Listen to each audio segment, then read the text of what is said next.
ഞാൻ ഇന്ന് ഷഹബാസിന്റെ വീട്ടിൽ പോയിരുന്നു.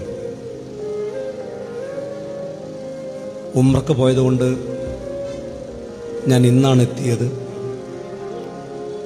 എത്തിയ ഉടനെ ഞാൻ നേരെ ഷഹബാസിന്റെ വീട്ടിലേക്ക് പോയി. 7ാം ക്ലാസ് വരെ ഒരു പ്രൈവറ്റ് സ്കൂളിലാണ് ഷഹബാസ് പഠിച്ചത്. ഉപ്പക്ക് വലിയ ജോലിയൊന്നുമില്ല, പെയിന്റർ ജോലിക്കാരനാണ്.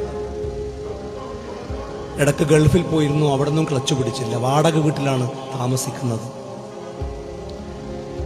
7ാം ക്ലാസ്സൊക്കെ ആവുമ്പോൾ ഈ കുട്ടിക്കൊരു ബോധം വരുമല്ലോ. ഷഹബാസ് ഉപ്പയോട് പറഞ്ഞു, ഉപ്പ ഞാനിനി ഗവൺമെന്റ് സ്കൂളിലേക്ക് മാറാം, കാരണം അവിടെ ഫീസ് കൊടുക്കണ്ടല്ലോ. ആ പണം മറ്റെന്തെങ്കിലും നമ്മുടെ വീടിന്റെ ആവശ്യങ്ങൾക്ക് മറ്റെന്തെങ്കിലും ആവശ്യങ്ങൾക്കൊക്കെ ചെലവഴിക്കാലോ എന്ന് പറഞ്ഞിട്ട് സർക്കാർ സ്കൂളിലേക്ക് മാറിയവനാണ് ഷഹബാസ്. ഈ കൊല്ലപ്പെടുന്ന അന്ന്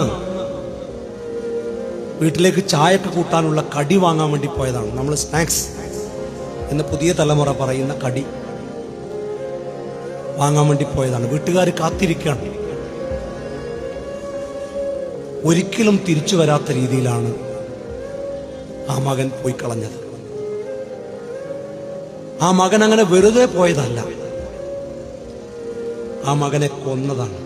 കുറേ നേരം സംസാരിച്ച ഒടുവിൽ ഞാൻ ഇറങ്ങട്ടെ എന്ന് ചോദിച്ചപ്പോൾ എൻ്റെ കൈ പിടിച്ചുകൊണ്ട് ആ ഉപ്പ പറഞ്ഞൊരു കാര്യമുണ്ട്.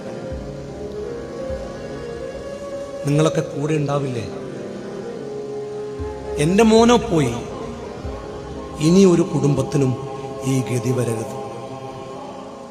ആ പിതാവിനെ ചേർത്തു പിടിച്ചുകൊണ്ട് ഞാൻ പറഞ്ഞത്, ഞാൻ മാത്രമല്ല, മുസ്ലിം യൂത്ത് ലീഗും മുസ്ലിം ലീഗും അവസാനം വരെ നിങ്ങളുടെ കൂടെ ഉണ്ടാകും, നിങ്ങൾക്ക് നീതി വാങ്ങിത്തരുന്നത് വരെ കൂടെ ഉണ്ടാകും എന്നാണ്.